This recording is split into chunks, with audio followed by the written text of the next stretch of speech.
मैं रिया वहाँ से जा रहा था, तब अपने बेटी ऊपर नज़र पड़ती है। मंजू बेटी, तुम इस दुकान पर क्या कर रही हो? तुम इस दुकान पर काम कर रही हो? और मैं क्या करती पिताजी, घर में कुछ भी नहीं बचा खाने के लिए।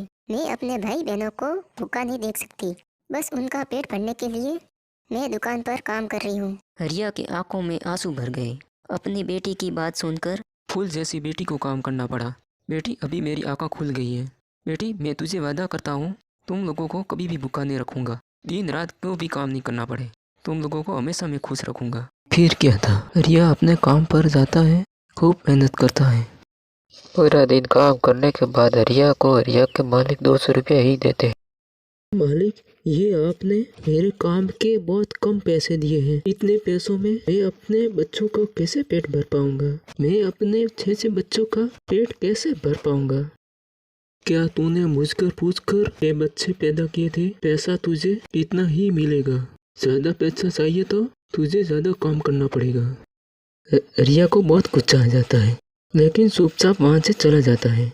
रोड ऊपर चलते चलते सोचने लगता है, मैं अपने 6 बच्चों को कैसे पेट भर पाऊंगा? मालिक ने 200 रुपये ही दिया है, अभी 200 रुपये से क्या होगा? मैं अपने बच्चों का पेट भर खाना भी नहीं खिला सकता। मैं कैसा बाप हूँ?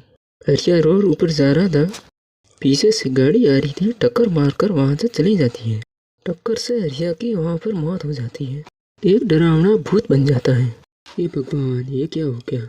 मैं मेरी बेटी से वादा किया था, अभी क्या होगा? कुछ भी हो जाए, वादा पूरा करना पड़ेगा। ऐसे सोचकर फिर से रिया का रूप ले लेता है। वहाँ से खाने पीने का सामान ले लेता है और घर पे आ जाता है। पापा, आप आ गए? हाँ बेटा, ये लो सामान, तुम लोग खाना बनाकर खा लेना, सारे बच्चों को खिला देना। मुझे भूख नहीं है, मुझे मत देना, मैं सोने जा रहा हूँ।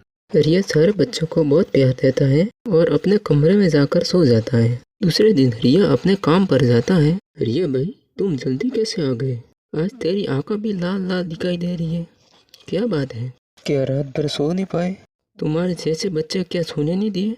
रिया की बहुत मजाक उड़ाने लगते हैं। फिर भी रिया अपने काम करता ही जा रहा था। रिया अपने भूतिया शक्ति से भारी गोनी उठाने गोदाम में रख देता था। सारे लोग रिया को देखकर चौंक जाते हैं। रिया इतनी भारी गोनी कैसे उठा सकता है? लगता है रिया के अंदर भूत की साया है। रिया ने बहुत देर तक काम किया। काम करने के बाद रिया के मालिक रिया को 500 रुपया ही देता है। ये ले 500 रुपया, तेरे 6 बच्चों को पेट भर खाना खिला देना। रिया को बहुत मजाक उड़ाने लगते हैं। रिया को बहुत गुस्सा आ जाता है। रिया भूत का रूप ले लेता है। वहाँ से सारे लोग डर कर भाग जाते हैं।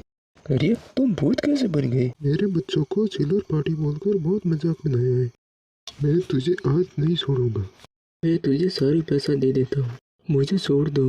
नहीं नहीं, मैं तुझे नहीं छोड़ूंगा। मैं तुझे आधी दुकान का भागीदार बना देता हूँ। मैं तेरे बच्चों का कभी भी मजाक नहीं बनाऊंगा। मैं तेरे बच्चों का बहुत ख्याल रखूंगा।